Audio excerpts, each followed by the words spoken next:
Tahun 2008, Pak, mulai orang-orang di barat sana itu penasaran dengan satu ajaran Islam, yaitu memaafkan kesalahan orang lain. Itu mereka sempat penasaran dan membuat satu penelitian. Nama penelitian itu Forgiveness Research Looks at its Effect on Other. Saya tidak tahu juga artinya itu, Pak, tak apalah. Cuman intinya itu kan supaya terlihat keren pula, Pak, kan. Masa tidak ada ustadz yang bahasa Inggris sekarang, Pak, ya. Lama saya ngapal 3 bulan belakang tuh ngapal itu tuh, Pak. Mereka itu, Pak, mencari tahu apa sebetulnya dampak kalau kita memaafkan orang lain kepada kesehatan tubuh kita gitu, Pak. Nah, memang apa yang mereka temukan sungguh ajaib sebetulnya, Pak. Jadi terbukti orang yang sakit masuk ke ruangan dokter, Bu, dipasang oleh dokter tuh alat di kepalanya, nama alat itu tomografi emisi positron namanya, Pak. Terus nanti dokter melihat hormon apa yang paling dominan di kepala kita ini. Kalau hormon kortisol dan adrenalin, dokter akan langsung mengatakan, Bapak ada sakit hati ya sama orang yang belum Bapak maafkan. Ketahuan, Pak. Karena 2 hormon inilah pemicu sakit stroke, jantung, darah tinggi. Nah, 2 hormon tuh, Pak. Hormon kortisol dan adrenalin. Itu 2,5 bulan lah saya ngapalnya tuh. Nah, itu tuh dikit cuman, Pak. Nah, kedua hormon ini, Pak, membuktikan bahwa orang yang pemarah itu sama kecepatan jantungnya dengan atletik lari, Pak. Itu yang menyebabkan bisa kena jantungnya. 5 menit kita marah, 6 jam kesehatan turun. Nah, itu kan dahsyat tuh, Pak, ya. Kita pendendam sama orang, habis imunitas tubuh. Kita pencemas, kena ginjal. Suka khawatir, kena saraf punggung. Dari saraf punggung inilah berlabuhnya nanti di jantung. Kan rentetannya dahsyat tuh, Pak, kan. Nah, makanya, Bu, ya, yang mengamalkan ini, Pak, secara keseluruhan saat ini memang sulit lah orang. Cuman kalau kita tengok-tengok, Pak, kenapa orang gila jarang sakit tuh, Pak? Nah, itu dia, Bu, faktanya, Pak, ya. Orang gila itu, Pak, tidak ada yang dipikirkannya, Pak. Bahkan kalau udah mulai mengeluh orang gila berarti udah normal dia tuh. Itu hati-hati kita tuh. Jadi ketika di rumah sakit jiwa, Pak, saya sempat bertanya sama dokter tuh, ada ndak orang gila nih yang kena COVID? Kata dokter, ndak mempan sama virus, Ustaz. Orang gila nih, orang nih jiwanya aja yang sakit, selebihnya normal, Pak.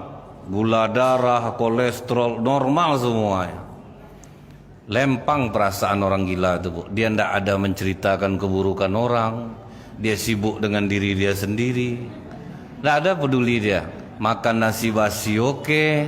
Ndak pernah komplain pokoknya, Pak. Kita udah dikasih makan gratis, mana garam ndak terasa, ya, Pak. Entah siapa yang masak. Nah, orang gila mana peduli dia, Pak.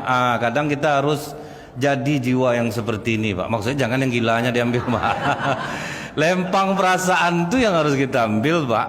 Lempang perasaan dia tuh. Nah, terbukti apalagi, Bu? Begitu orang dia tidak pendendam, tidak mudah sakit hati, tidak perajuk, tidak mudah tersinggung, itu pas dicek kepalanya, hormon yang banyak di otak itu justru namanya hormon serotonin dan endorfin, Pak. Itu hormon, Bu, kekuatannya 100 kali lipat morfin, Pak. Itu di dunia kedokteran, ya, Pak, ya. Jadi cukup kita tidak penyakit hati aja sama orang, pemaaf kita ini, Bu, hormon itu yang keluar di kepala kita, Pak. Berapa dahsyatnya menenangkan jiwa itu, Pak. Itu ya, Bu, ya, kalau ada hormon serotonin dan endorfin di kepala kita, itu artinya kita sudah mencapai taraf orang yang tidak mudah sakit hati. Ada seorang kiai dan muridnya diundang ke suatu acara, Pak. Tapi tuan rumah justru mendudukkan dia dekat parkir sendal, Pak. Silakan duduk, Pak Kiai. Murid-muridnya tersinggung. Pak Kiai diundang sini, Pak Kiai. Masa di parkir sendal Pak Kiai didudukkannya? Tuan rumah ini berbaik sangka sama kita. Karena hanya kita yang mampu duduk di sini. Mungkin undang-undangan yang lain tidak akan sanggup duduk di sini. Itu jiwa Pak Kiai itu, Pak. Ini ada ustaz tidak dapat tempat parkirnya, tidak jadi dia ceramah, Pak. Itu makanya sakit jantung dibuatnya tuh. Karena sindrom yang kadang mendera para ustadz ini apa Pak? Sindrom merasa dimuliakan. Nah itu yang bahaya tuh Pak. Merasa dimuliakan, merasa dihormati, kadang sampai tidak beradab sama orang lebih tua dari dia. Kalau ada saya melakukan ini, maaf ya Pak ya. Pasti saya tidak sengaja, tidak mungkin saya akan seperti itu. Tapi entah kadang orang menilai mungkin ya Pak ya. Karena memang itu sindrom itu yang paling berbahaya Pak. Di diri para mubalik. Nah itu yang ngerinya itu. Ibnu Mas'ud pernah dicopet orang di pasar Pak. Ngamuk orang di pasar semuanya. Sahabat Rasulullah dicopet orang. Dapat orang ini kita azab nih. Kata Ibnu Mas'ud, aminkan aja doaku. Oh semangat lo orang pasar mau mengaminkan. Mati anak ini pasti mati nih. Kena doa sahabat Rasulullah. Tapi justru apa doa Ibnu Mas'ud Bu? Ya Allah, bila dia mencuri karena lapar, jadikan itu sedekah baginya. Jangan hukum dia ya Allah, ampuni dosa-dosanya. Tapi bila karena dia nakal, dia mencuri ini ya Allah, jadikanlah ini pencurian dan kejahatan terakhir baginya. Terimalah taubatnya ya Allah. Itu Pak. Kita bawa sendal harga 200.000 ke masjid, hilang sendal. Doanya apa pas habis tarawih Pak? Ya Allah, patahkanlah kaki orang yang mencuri sendal aku. Kan zolim kita nama itu Pak. Tidak seimbang Pak. Sendal 200.000 orang kaki orang patah didoakan. Nah jadi kalau mau ada hormon serotonin dan endorfin di kepala kita nih Pak, jangan masuk-masuk hati. Santai aja Bu. Sedangkan Rasulullah aja yang Habibullah aja dibilang orang gila, dukun, tukang sihir. Siapa kita Pak? Siapa kita sampai merasa suci betul kalau dihina orang kita harus tersinggung gitu Pak. Kemudian Bu ya, orang yang tidak pemarah, orang yang tidak pendendam, tidur tidak membawa masalah. Tidurnya enak Pak. Kalau tidur kita enak, keluarlah 3 hormon, melatonin, setakolamin, agrinin, paropisin. Hormon inilah yang mengeluarkan hormon awet muda itu Pak. Walaupun kurang tidur, tapi wajah awet. Maka saya heran nengok wajah Bapak Ibu nih. Macam orang 17 tahun, 20, 22 tahun. Karena apa Pak? Pemaaf Pak. Tidak ada sakit hati ini. Biasa aja. Ini dimatikan lampu tetap terang ruangan ini. Wajah Bapak Ibu bercahaya. Itu dahsyatnya itu Pak. Makanya saya menyampaikan ini di tengah Bapak Ibu supaya tambah-tambah bercahaya itu Pak. Bertambah-tambah cahayanya itu Bu. Dan bagi perempuan kulitnya akan bagus jadinya Bu. Apa kata seorang dokter kulit? Sebagus apapun krim yang kami buat, apabila perempuan yang memakainya perempuan stres, kulitnya tetap akan jelek. Karena orang yang stres, maka yang dahulu kena adalah kulitnya. Nah, kulitnya duluan kena Bu. Jadi Ibu cukup menjadi orang yang pemaaf. Asal ada orang ngajak mau ceritakan keburukan orang, Ibu diam. Kalau bisa pergi-pergi, itu insya Allah Bu bagus di kulit. Walaupun sudah berumur Pak, tapi tetap kulit itu menjadi bagus. Orang Bu perawatan baby glow, baby apa namanya? Apa perawatan baby yang 1.600.000 sekarang diskon 50% Bu. Tuh. Mengembalikan kulit Pak. Itu 1.600.000 loh Bu. Ibu cukup pemaaf aja. Kalau orang pemaaf itu Pak murah senyum. Rasulullah mengatakan Bu, senyummu kepada saudaramu adalah sedekah. Artinya sedekah itu bisa menyehatkan tubuh. Jadi jangan heran Pak, di rumah-rumah sakit di Amerika disediakan satu ruangan namanya smiling room, kamar tersenyum. Buktinya apa Pak? Banyak orang tersembuhkan penyakitnya. Dimasukkan 60 menit 1 hari di dalam ruangan itu. Hanya disuruh tersenyum. Ternyata dampaknya besar bagi kesehatan tubuh tuh Pak. Jadi udahlah, jangan penciringik itu lagi Pak. Udahlah tuh, cemburu tuh udahlah. Tapi saya ingatkan, kalau Bapak memang orangnya pendiam, jangan mau senyum Pak. Karena nanti pasti terkejut istri Bapak jadinya. Selama ini cemberut Pak, muka dingin, tahu-tahu pulang ke rumah assalamualaikum. Istri Bapak khawatir Pak, ninggalkan perangai ya Bang ini itu. Udah berapa hari ini itikaf di Masjid Nurul Yakin, murah senyum, dia justru takut istri Bapak Pak. Jadi jangan pula dirubah. Sudahlah, biarlah seperti itu. Memang itu bawaannya, ya sudah, tidak ada menjadi masalah. Nah, berarti kan kita udah tahu nih Pak, dahsyatnya dampak memaafkan. Makanya hadis yang sering masyhur kita dengar, saya yakin Bapak udah ratusan kali mendengar riwayat hadis ini. Ketika Rasulullah duduk bersama beberapa orang sahabat, lewat seorang sahabat yang sampai hari ini belum tahu orang namanya siapa, Pak. Dalam riwayat ini riwayat Abdullah bin Umar. Dia lewat habis beruduk sambil menggendong sendal. Berarti kan dia tidak terkenal di kalangan sahabat nih, Pak. Orang biasa.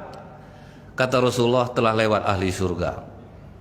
Penasaran Abdullah bin Umar, sebanyak ini sahabat yang utama duduk di sini, kenapa ini yang disebut ahli surga? Atau mungkin salah nih, kebetulan aja nih. Tahu-taunya besok orang yang serupa lagi, Pak, lewat. Telah lewat ahli surga. Tambah penasaran Abdullah bin Umar, berarti anak ini nih. Besoknya masih dia yang lewat, dikatakan Rasulullah telah lewat ahli surga. Waduh, nggak ada lagi. Abdullah bin Umar cari tahu di mana tempat tinggal orang ini, Pak. Dia mau nginap 3 hari aja di rumahnya. Untuk apa, Bu? Untuk mencontoh amalan apa yang dia lakukan. Jadi ini salah satu iri yang sangat dianjurkan dalam Islam. Iri ketika melihat orang lebih taat daripada kita.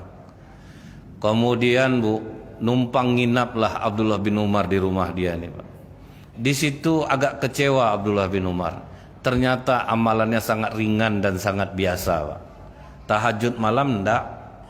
Dia cuma sholat berjamaah ke masjid. Setiap kali dia memutar badannya dia bertakbir. Itu aja kata Abdullah bin Umar.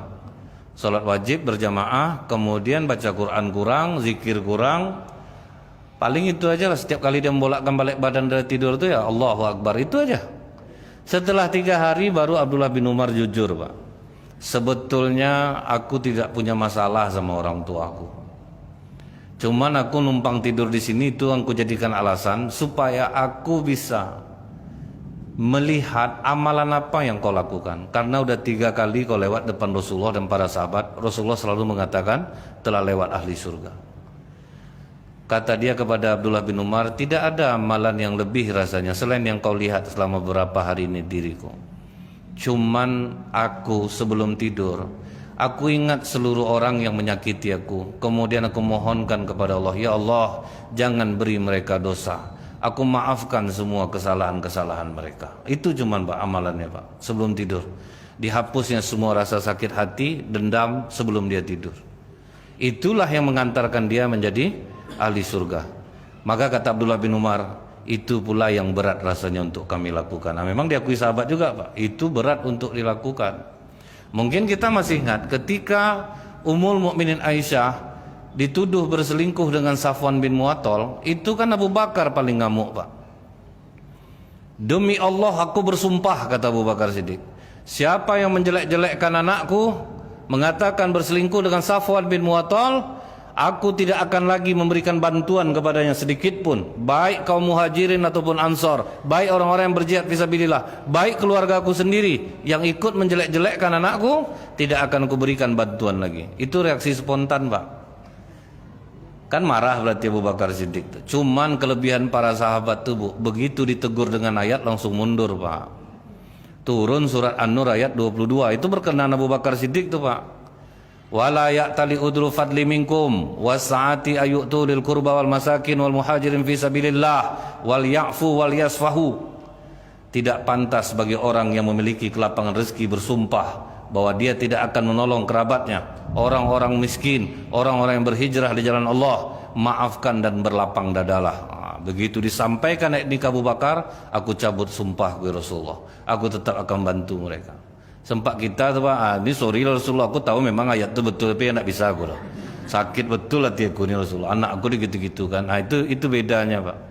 Mereka sami'na wa ata'na, langsung mereka praktekkan. Di masa Khalifah Umar bin Khattab, ada seorang pemuda soleh yang sholat di masjid, tetapi dia tidak kuat mengikatkan tali ontanya. Rupanya pas dia sedang sholat, lepas ontanya, masuk ke dalam kebun kurma milik seorang bapak yang baru aja nanam kurma, Pak. Habis kurma bapak ini dikusai oleh onta nih. Ngamuk bapak yang punya kebun tuh. Begitu onta itu tersudut, langsung ditikamnya, Pak. Tak bisa dia nahan emosi, ditikamnya onta itu. Anak ini habis sholat, ditengoknya ontanya tidak ada, dicarinya, ditanya-tanyalah kepada orang, Bu, di mana ada nak nampak onta tadi lari. Akhirnya ditunjukkan orang, tadi masuk ke kebun ini. Masuk dia ke kebun tuh, Pak. Nampak bapak tuh sedang megang pisau, ontanya sudah mati berdarah-darah. Pak, ini onta saya Pak, siapa pembunuhnya? Aku, mau apa kau? Sumbang jawaban bapak nih Pak. Tuh anak muda nih gitu kan tuh naik emosinya Pak. Diambilnya batu, dilemparnya Bu, tepat kepala bapak nih, mati. Jadi ini kata Rasulullah Bu ya, ketika ditanya sahabat, ya Rasulullah, tunjukkan kami amalan yang ringan yang mengantarkan kami ke surga. Jawaban Rasulullah pendek aja Pak, la taghdab, jangan marah. Apalagi Rasulullah farad dadami rongkola la taghdab, nggak ada yang lain. Kalian jangan pemarah. Karena kalau orang udah marah Pak, apa kata iblis Pak? Senangnya aku menggoda orang marah sama dengan anak kecil memain-mainkan bola. Sesoleh apapun kita, habis soleh itu Pak kalau udah pemarah. Jadi itu yang dijaga-jaga. Dia marah beda sama pemarah Pak. Kalau marah ada sebab karena ada sesuatu yang tidak beres. Tapi kalau pemarah itu Bu, hal-hal yang tidak patut marah pun marah. Nah, itu Bu. Terpindahkan buku, ngamuk misalnya Pak ya. Kan buku di sini Bapak taruh, kenapa kalian pindahkan? Ah itu kan tidak pantas Bu. Istri membangunkan anaknya tidur, ya, seorang ibu membangunkan anaknya tidur. Cepatlah bangun, belum juga bangun lagi kau sekolah. Enggak juga bangun, cepatlah bangun. Udah berapa kali yang bilang kau cepat tidur, enggak juga kau tidur. Sama aja sama bapaknya, itu kena lah bapak Pak. Ngapalah aku yang kena? Kan anak papa nih, sama aja sama bapak. Tutup mulut kau ya, ada kemana-mana begini Pak. Pantas saja mama kau diceraikan sama bapak kau macam ini anak. Bang, abang baik-baik sedikit bang ya, keluarga abang sampai mana-mana Pak. Itu yang pemarah maksudnya itu Pak. Tidak jelas objek itu lagi. Akhirnya hina menghina suku lagi Bu. Memang Minang kau nih kata suaminya Bu. Bang, abang orang Melayu bang ya. Orang Melayu ini pemalas. Tutup mulut kau ya. Ada. Hina menghina suku tak kemana-mana begini Pak. Itu yang pemarah maksud saya itu. Jadi kata Rasulullah Bu, ketika melihat ada dua orang yang sedang berkelahi, Rasulullah mengatakan, aku tahu satu kalimat yang bisa membuat redam amarah mereka. Apa itu Rasulullah? Ta'awuz, a'udzubillahi minasyaitonirrajim. Jadi kalau kita yang temperamen Pak, banyak-banyak dulu tabung doa ini. Kan senang doanya itu Pak kan. Tapi kalau misal pas kita kelahi, kita bacakan ini menjadi-jadi kelahinya jadinya Pak. Sedang berantem sama istri Bu, datang suami, a'udzubillahi minasyaiton. Tuh ngamuk istrinya Pak. Aku abang bilang setan kurang ajar abang ada. Tabung, sering-sering dulu baca doa itu Bu. Nah jadi anak yang soleh tadi, habis dia melempar Pak, bukan lari dia Bu, menyesal dia Pak. Ya Allah, aku kok tidak bisa nahan emosi aku, terbunuh bapak ini jadinya. Orang satu pun tidak ada yang melihat Pak. Digendongnya jasad bapak itu. Ditanyanya ke masyarakat, ada yang tahu tidak rumah bapak ini? Ditunjukkan orang berani, dia tanggung jawab Pak. Itu pula ajaran Islamnya. Sampai ke rumah bapak itu Bu, keluar anak bapak itu, badannya kekar pula Pak, dua orang. Kenapa bapak aku? Aku mohon maaf, aku khilaf. Bapak kau membunuh onta aku tidak bisa menahan emosi, aku ambil batu, aku lempar, kena kepalanya dan bapakmu mati. Kata anak bapak yang pemilik kebun kurma ini, kita selenggarakan jenazah bapakku. Ini sudah takdir Allah. Selenggarakan jenazah bapakku, kemudian kau pertanggungjawabkan ini di depan Khalifah Umar. Tidak pula memukul Pak. Kalau sempat kita mati anak ini langsung nih. Itu Pak ya. Sampai sekarang Bu, di Arab Saudi nabrak orang tidak perlu lari. Jangan kamu mukul, menjentik pun tidak ada Pak. Itu yang bagus. Dibiarkan hukum yang menyelesaikannya, kita yang menyelesaikan. Akhirnya Pak ya, habis diselenggarakan jenazah, tidak ada satupun orang memukul, memaki anak ini, tidak ada. Dibawa dia ke hadapan Khalifah Umar. Ditanya Khalifah Umar kepada anak bapak pemilik kebun kurma ini, kenapa kalian bawa dia ke sini? Dia sudah membunuh ayah kami Khalifah. Ditengok Khalifah Umar, muka anak ini tidak percaya Khalifah Umar Pak. Nampak muka solehnya itu. Betul kau yang membunuhnya nih. Demi Allah Khalifah, sekalipun tidak ada yang melihatnya, tapi Allah tahu bahwa akulah pembunuhnya. Dahsyat kejujurannya Pak. Kita membawa nama Allah untuk bohong biasa Pak. Kakak yang menjelek-jelekkan aku Kak. Haram Kak, demi Allah tidak ada ides do Kak. Padahal dia Pak kan. Misalnya macam itu.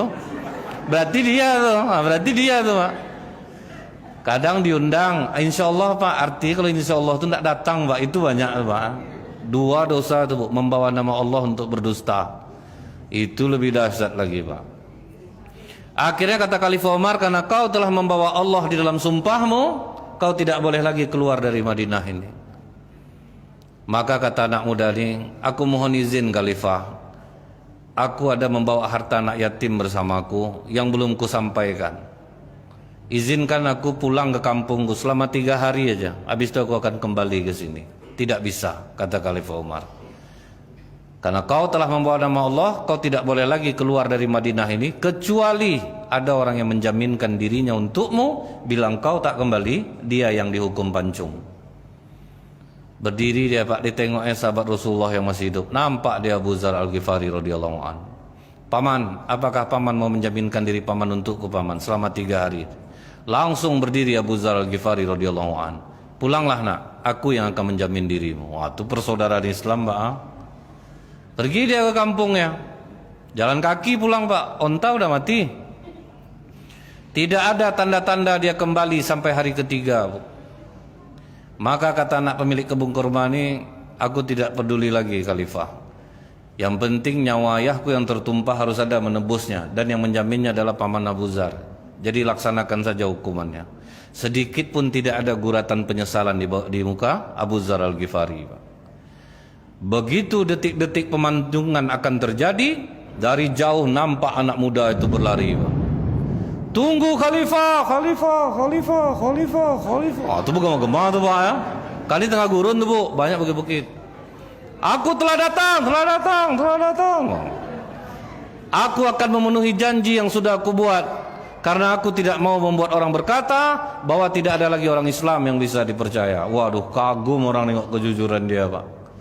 Baru orang menoleh kepada Abu Dzar Al-Ghifari. Kau pasti menjaminkan dirimu untuknya karena kau kenal dengan ayah dan ibunya. Tidak. Apakah kau pernah jadi tetangganya? Enggak. Tapi mengapa kau berani menjaminkan dirimu untuknya? Karena aku juga tidak mau membuat orang berkata bahwa tidak ada lagi orang Islam yang sayang kepada saudaranya sesama muslim. Itu jaminannya Bu. Itulah persaudaraan umat Islam tuh Pak. Akhirnya menangis anak pemilik kebun kurma ini. Dia katakan, aku cabut tuntutanku Khalifah. Paman Abu Dzar telah mengajarkan kasih sayang kepadaku. Karena aku juga tidak mau membuat orang berkata bahwa tidak ada lagi orang Islam yang mau memaafkan kesalahan saudaranya yang tidak termaafkan. Itulah akhlak yang paling tinggi di dalam Islam. Subhanakallahumma bihamdika asyhadu an la ilaha illa anta astaghfiruka wa atubu ilaik. Assalamualaikum warahmatullahi wabarakatuh.